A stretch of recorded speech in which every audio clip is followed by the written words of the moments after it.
Hello બાળકો, આજે આપણે વાત કરવાના છીએ ડી બ્રોગલીએ જે અધિતર્ક આપ્યો અને હાઇઝનબર્ગે જે અનિશ્ચિતતાનો સિદ્ધાંત આપ્યો, આ બે વસ્તુ વિશે મારે આજે તમને વાત કરવી છે.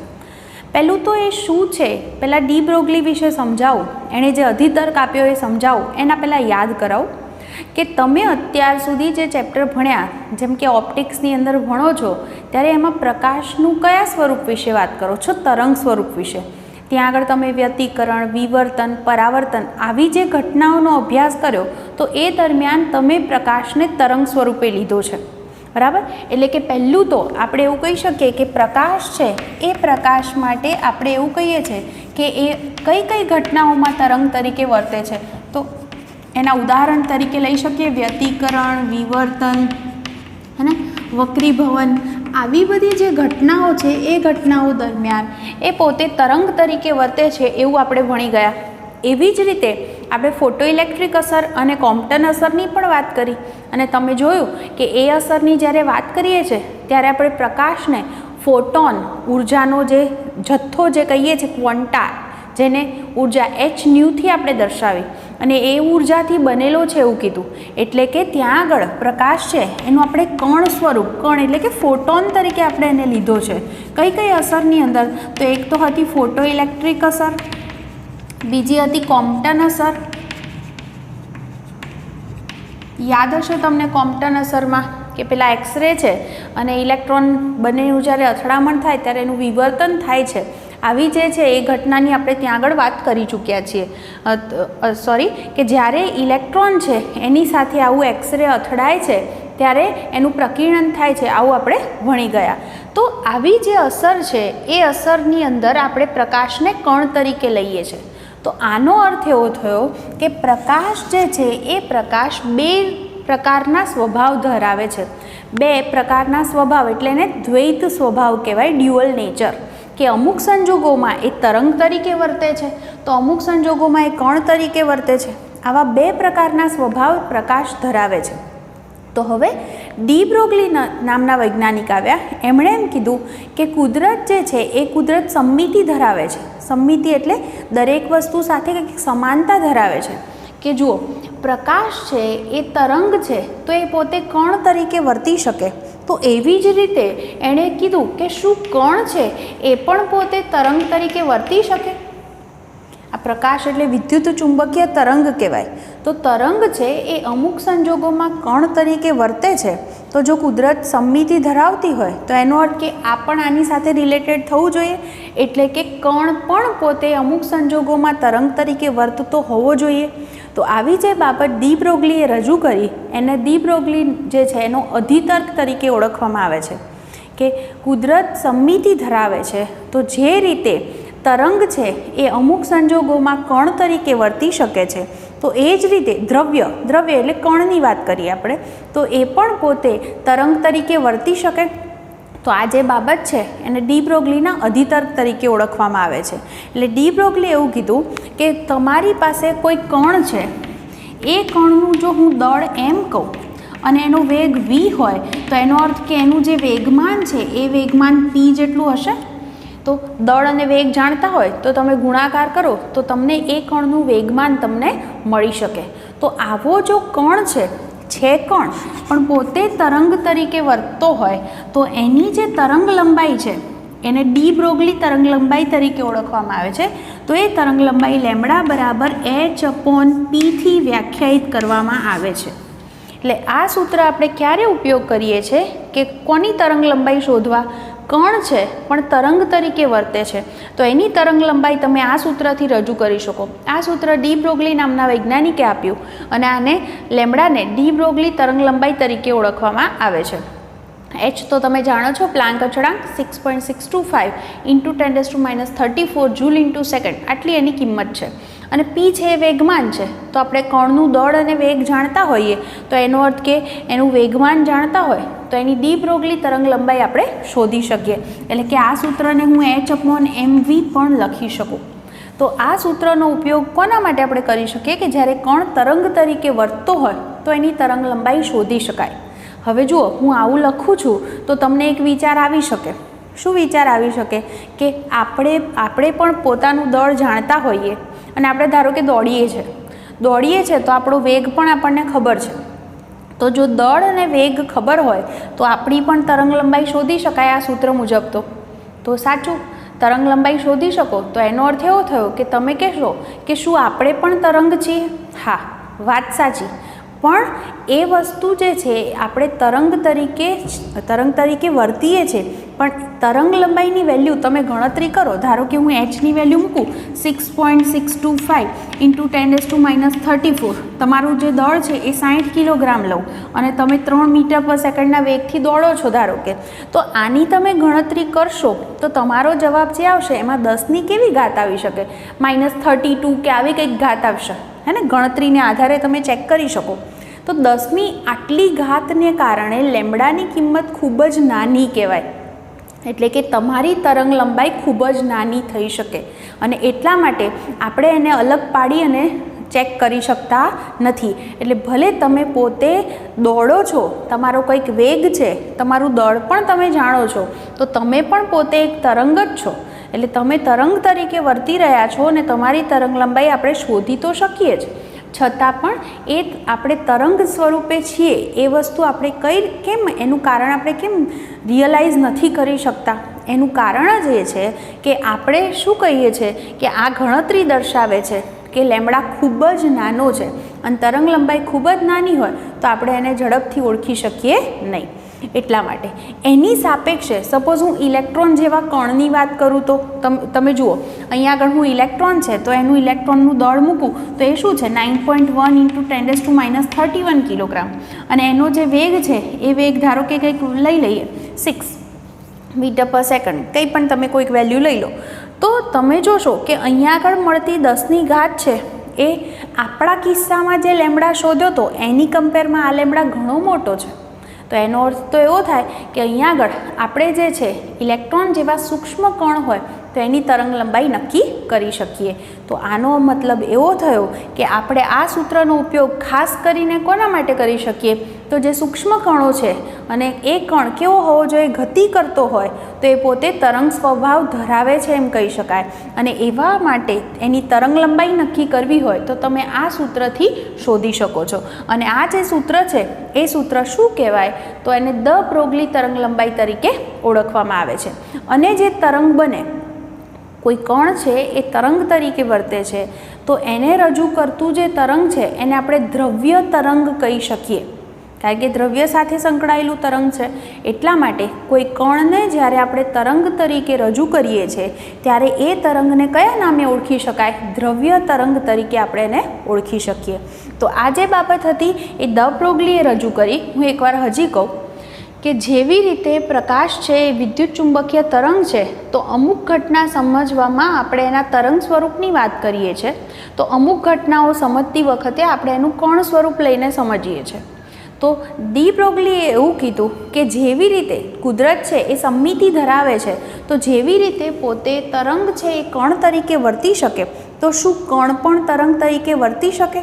તો એ બાબત ડી બ્રોગલીએ રજૂ કરી અને એણે કીધું કે જ્યારે કોઈ કણ છે એ m દળ અને v વેગ ધરાવતો હોય તો એનું કંઈક p વેગમાન હશે. એવા સંજોગોમાં આપણે એની ડી બ્રોગલી તરંગ લંબાઈ કયા સૂત્રથી રજૂ કરી શકીએ? લેમ્બડા બરાબર h/p અથવા h/mv. એટલે કોઈ પણ ગતિમાન કણ હોય તો એની ડી બ્રોગલી તરંગ લંબાઈ આપણે શોધી શકીએ. પછી એ નાની પણ હોઈ શકે, મોટી પણ હોઈ શકે, પણ શોધી શકીએ ખરા. તો આ રીતે જે છે આ બાબત ડી બ્રોગલીએ રજૂ કરી. તો આ એક પોઈન્ટ ખાસ સમજી લેજો. બીજી વસ્તુ જોડે જોડે એમ કહું કે જેવી રીતે આ વસ્તુ એણે કીધી ને કે આ કણ માટે એની ડી બ્રોગલી તરંગ લંબાઈ આ રીતે રજૂ કરીએ છીએ, એ જ વસ્તુ આપણે જો ફોટોનના કિસ્સામાં કહીએ. ફોટોન શું છે? તો પ્રકાશનો એક કણ છે. પ્રકાશ ઘણા બધા ફોટોનથી બનેલો છે. તો ફોટોન માટે પણ આ વસ્તુ સાચી છે. તમને યાદ હશે ફોટોનની જ્યારે આપણે લાક્ષણિકતા ભણ્યા હતા ત્યારે એવું કીધું હતું ફોટોન કેટલું વેગમાન ધરાવે છે? તો h/c આપણે સાબિત કર્યું હતું. તો અહીંયા આગળ ન્યૂ આવૃત્તિ છે. તમને યાદ હશે કે આવૃત્તિ જે છે, આવૃત્તિ અને વેગ વચ્ચેનો સંબંધ પણ તમે ભણ્યા હતા. તમે ત્યાં આગળ જે છે આવું સૂત્ર ભણ્યા હશો કે c = ન્યૂ લેમ્બડા. જેમાં સી જે છે એ શૂન્યાવકાશમાં પ્રકાશનો વેગ છે. અત્યારે આપણે પ્રકાશની જ વાત કરી રહ્યા છીએ, તો અહીંયા આગળ ન્યૂ છે ત્યાં આગળ શું લખી શકાય? એના પરથી સી બાય લેમડા લખાય. તો એની જગ્યાએ હું સી બાય લેમડા લખું, અને આ સી તો હતો જ, તો આ કેન્સલ થશે. તો મને આના પરથી લેમડાને હું સૂત્રનો કરતા કરું તો શું સૂત્ર મળશે? લેમડા બરાબર h બાય પી. તો આ વસ્તુ ફોટોન જે પ્રકાશનો કણ છે એના માટે પણ આપણે ડી બ્રોગલી તરંગલંબાઈનું સૂત્ર આ રીતે સાબિત કરી શકીએ છીએ. એટલે ડી બ્રોગલી નામના વૈજ્ઞાનિકે આ રીતે આપણને સમીકરણ આપ્યું. એટલે ઘણી વખતે તમને કોઈ કણનું દળ આપે અને વેગ આપે અને તમને કહે કે એનું તરંગલંબાઈ શોધો, તો તમે શોધી શકો. તમને એમ કીધું હોય ધારો કે બે કણ છે, બરાબર, બંને માટે લેમડા સમાન થવા માટે કઈ રાશિ સમાન થવી જોઈએ? તો વિચારો, લેમડા ક્યારે સમાન થાય? જો વેગમાન સમાન હોય, કારણ કે h તો સમાન જ છે. તો એક ક્વેશ્ચન આવો પૂછી શકાય. પછી જુઓ, બીજો ક્વેશ્ચન આવો કહેવાય કે અહીંયા આગળ h બાય હું mv લખું, બરાબર. ધારો કે મને એવું કીધું છે કે બે જુદા જુદા કણ છે, એમના દળ અને વેગ આપી દીધા હોય અને એમની ડી બ્રોગલી તરંગલંબાઈનો ગુણોત્તર શોધો, તો શું કરાય? લેમડા ચલે છે 1/mv થશે. લેમડા ચલે છે, હું 1/mv લખું તો લેમડા 1/λ2 લખીએ તો ઉલટાઈ જશે. ઉલટાઈને શું લખાશે? m2v2/m1v1. જે કિંમતો હોય એ મૂકી દો તો એમની ડી બ્રોગલી તરંગલંબાઈનો ગુણોત્તર મળી શકે. આ વસ્તુને હજી પણ લેમડાને આપણે અલગ અલગ સ્વરૂપમાં લખી શકીએ. જુઓ, હું બીજા પણ થોડાક સ્વરૂપ શીખવાડું જે તમને ક્યાંક MCQની અંદર પણ ઉપયોગી થઈ શકે છે. જેમ કે અહીંયા આગળ ઓરિજિનલ સૂત્ર લખીએ તો લેમડા બરાબર આપણી પાસે સૂત્ર શું છે? h by P. હવે તમને ગતિ ઉર્જાનું સૂત્ર ખબર છે? ગતિ ઉર્જા બરાબર 1/2 mv². આ તમે જાણો છો. આને મારે વેગમાનના સ્વરૂપમાં લખવું હોય તો હું આને m વડે ગુણી અને ભાગી દઉં તો અંશની અંદર m²v² થાય. m²v² એટલે p² લખાય. એટલે કે ગતિ ઉર્જા બરાબર p² બાય 2m, એટલે કે p² બરાબર 2mk લખાય. તો આના પરથી વેગમાન p બરાબર શું લખાય? √2mk લખી શકાય. તો એ કિંમત હું અહીંયા મૂકું તો લેમડા બરાબર શું લખાશે? h/√p ની જગ્યાએ શું લખી શકાય? 2mk.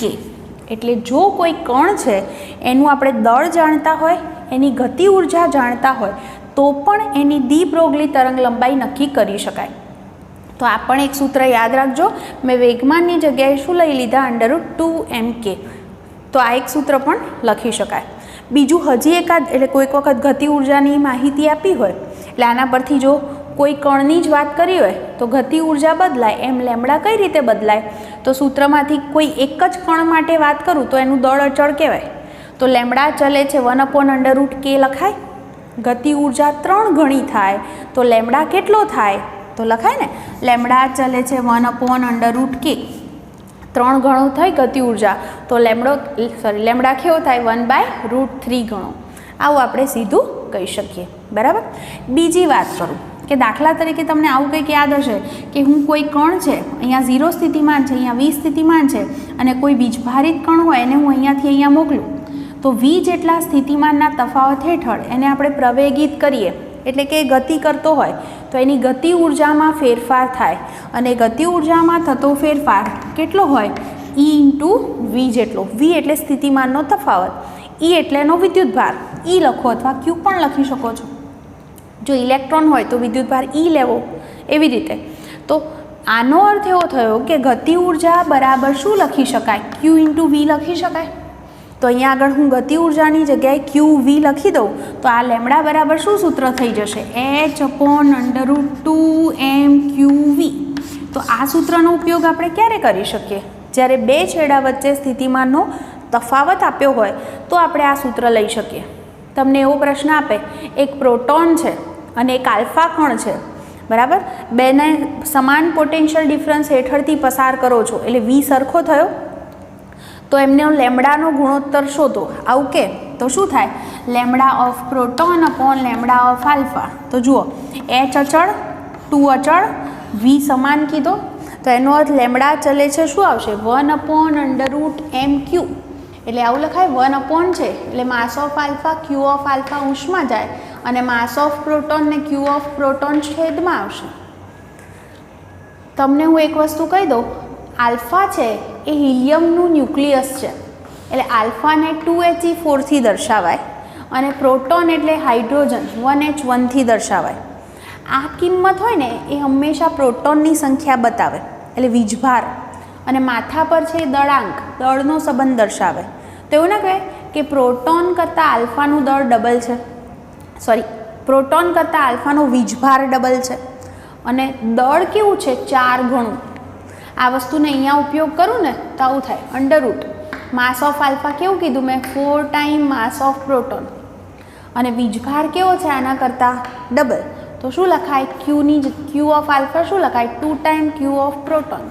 પછી છેદમાં તો આ બંને કિંમતો છે જ, તો આ કેન્સલ થાય.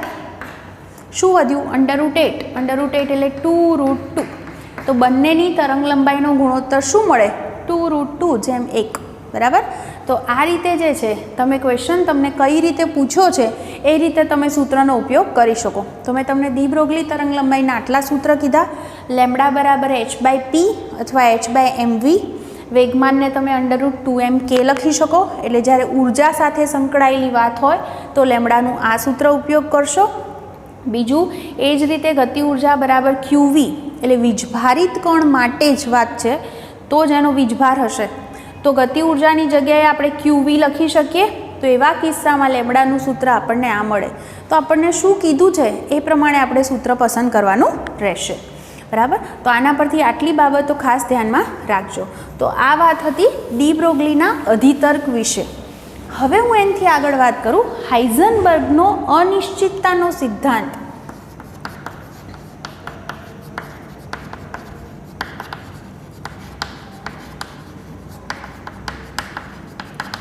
હાઇઝનબર્ગ નામનો વૈજ્ઞાનિક હતો.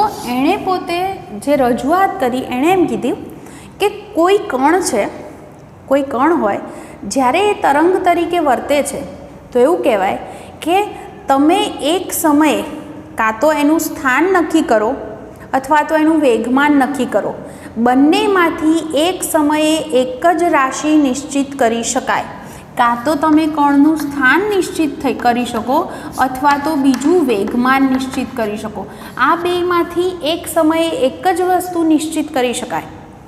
એવું કહે છે કે કોઈ કણ હોય અને એ કણનું જો તમે સ્થાન નક્કી કરવા જાઓ તો વેગમાન અનિશ્ચિત થઈ જાય છે, વેગમાન નિશ્ચિત કરવા જાઓ છો તો સ્થાન અનિશ્ચિત થઈ જાય છે, અને એમની અનિશ્ચિતતાનો ગુણાકાર એણે એવું કીધું કે લગભગ એપ્રોક્સિમેટલી h/2π જેટલો હોય છે. આવી એણે બાબત કીધી. પણ હું આ હાઇઝનબર્ગનો અનિશ્ચિતતાનો સિદ્ધાંત આખો કહું એના પહેલાં હું બીજી થોડીક વાત કરું તો તમને થોડોક વધારે આઈડિયા આવશે. જુઓ, એના પહેલાં હું એક શબ્દ સમજાવું છું, એ છે તરંગ પેકેટ. તરંગ પેકેટનો મતલબ એવો થાય કે મારી પાસે ઘણા બધા તરંગો છે. ધારો કે હું એ બધા તરંગોનું સંપાતીકરણ કરું. સંપાતીકરણનો મતલબ ખબર છે, સંપાતપણાનો સિદ્ધાંતનો અર્થ ખબર છે કે બે શૃંગ હોય તો પરિણામી સરવાળો થાય, એક શૃંગ છે એક ગર્ત છે તો બાદબાકી થાય. તો એવી રીતે આપણી પાસે આવા જો ઘણા બધા તરંગો હોય તો એ તરંગોનું હું સંપાતીકરણ કરું તો પરિણામી મને એક તરંગ મળે. એવું જે તરંગ મળે ને એને તરંગ પેકેટ કહેવાય. ઘણા બધા તરંગોના સંપાતીકરણને કારણે મળતું તરંગ, એને શું કહીએ છીએ આપણે તરંગ પેકેટ. તો ધારો કે હું એમ કહું કે અમારી પાસે આવું એક તરંગ છે અને પ્રગામી હાર્મોનિક કોઈક તરંગ કીધું, બરાબર. આ એક તરંગ છે અને તરંગ પેકેટનો અર્થ થાય કે આવા મારી પાસે આ એક તરંગ હોય, બીજું કંઈક આવું તરંગ હોય, ઘણા બધા તરંગો છે અને એમનું હું સંપાતીકરણ કરું અને પરિણામી મળતું મને તરંગ છે.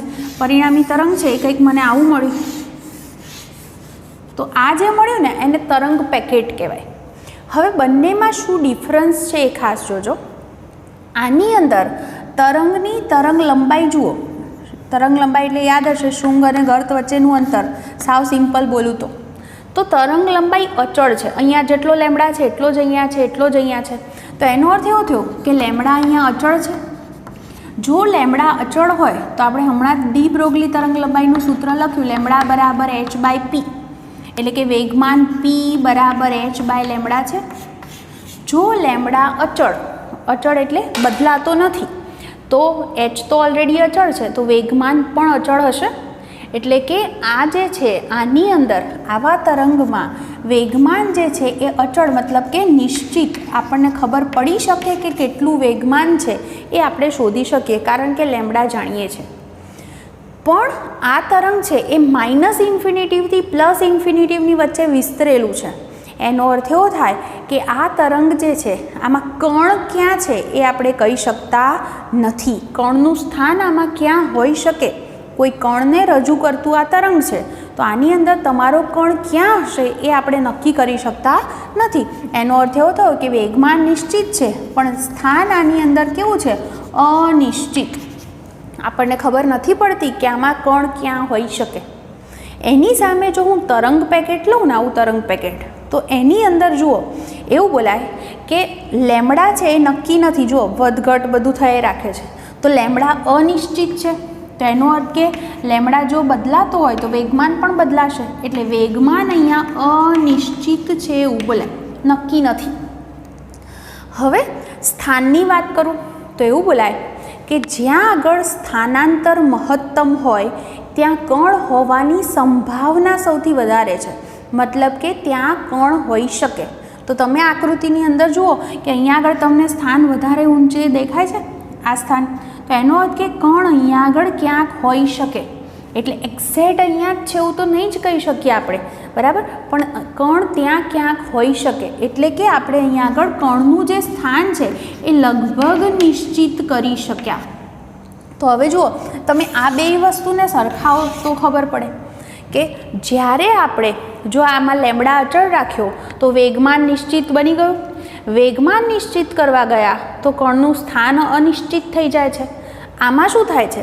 કણનું અહીંયા આપણને સ્થાનાંતર મહત્તમ મળ્યું એટલે આપણે કહી શક્યા કે અહીંયા કણનું સ્થાન નિશ્ચિત છે તો સામે વેગમાન અનિશ્ચિત થઈ જાય છે. એટલે કે એક સમયે એક જ રાશિ નિશ્ચિત કરી શકાય છે.